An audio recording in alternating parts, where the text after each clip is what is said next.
So everything on the human level is created by genetics and social conditioning. And genetics, you could say, is past lives.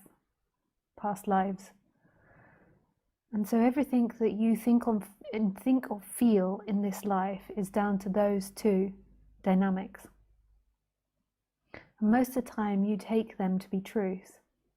So even your seeking for this subject is the conditions of that body, which is genetics and social conditioning.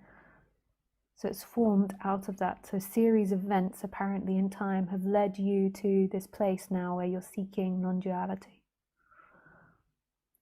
So this is the time-bound story. There's also another explanation, which is direct contradiction, which is just spontaneously arising out of this, which is also true. But we're just going with this other line. So, but the problem with the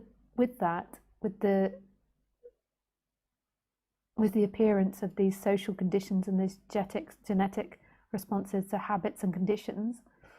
So with habits and conditions that appear, they come with stories that are very personal, like I am on this seeking path because I've always felt like there was something not quite right, and now I realized it's blah blah blah blah. Whatever story you tell yourself about this isn't true.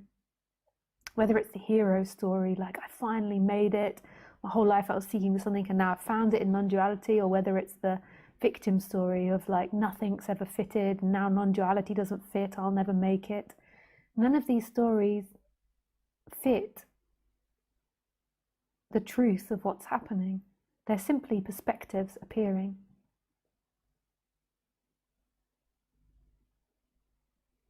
There's nothing wrong with those perspectives. It's not saying that you don't have to have them, but what happens is there is an identification with them and a belief that there is somebody existing inside this body having an adventure through space and time. There appears to be, but that's not actually who you are. So in this dream world, or in this world, there's always an appearance of a person coming and going, that's needed in order for functioning, but it's not actually truth. It's not telling you the truth of what's happening. And it's not speaking about who you truly are. It's simply speaking about the character, the habits and the conditions of the character which are translated into stories. Who you truly are is beyond form, beyond words, beyond understanding, beyond sounds, beyond smells, beyond titles that you give yourself or stories that you give yourself, or anything that goes into time and space. Who you are is what's always been there. And what's always been there is not something we can simply wrap up into words and say, it's God, or it's consciousness. I use the word consciousness just because it's easiest. And that's what we're used to using in non-duality. But it's not actually consciousness. It's unknowable, it's mystery. It cannot be named in words. And who you truly are is the creator of all things.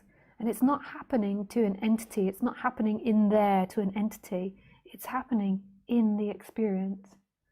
So that wall is being created by no thing right now. The computer is, I am, the sounds are, the plant is, and this no thing is beyond description. We could call it consciousness or perception, but the perception isn't separate from what's happening. And maybe it's not quite right, perception. Maybe it's nailing it down.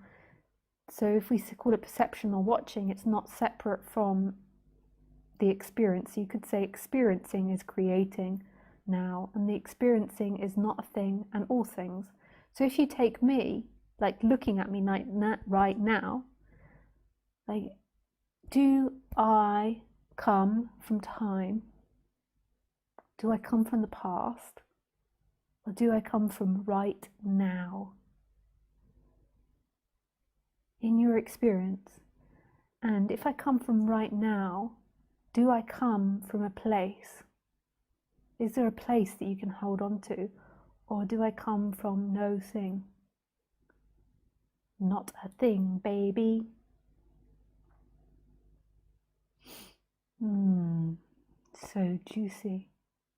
The same with everything else. If you look around the room isn't appearing from a place that you can find. You can't find the origin and get a microscope and be like, there is the place, the source, there's God, it's coming from there, I found it there. Because if you did do that, then it would be something in this world. So everything's appearing from no place that you can't find, but yet it's here, yet it is, yet it's being perceived. And the perception isn't away from anything. We think that perception is in the head and that it's coming from here, but actually the perception isn't separate from anything. It's not separate from anything. Isn't that fantastic? Can you hear the beauty and the divinity in that? The perception isn't away from anything. It's not separate from me, from the sounds, from the seat, from the room, from the lights, from the dog, from anything.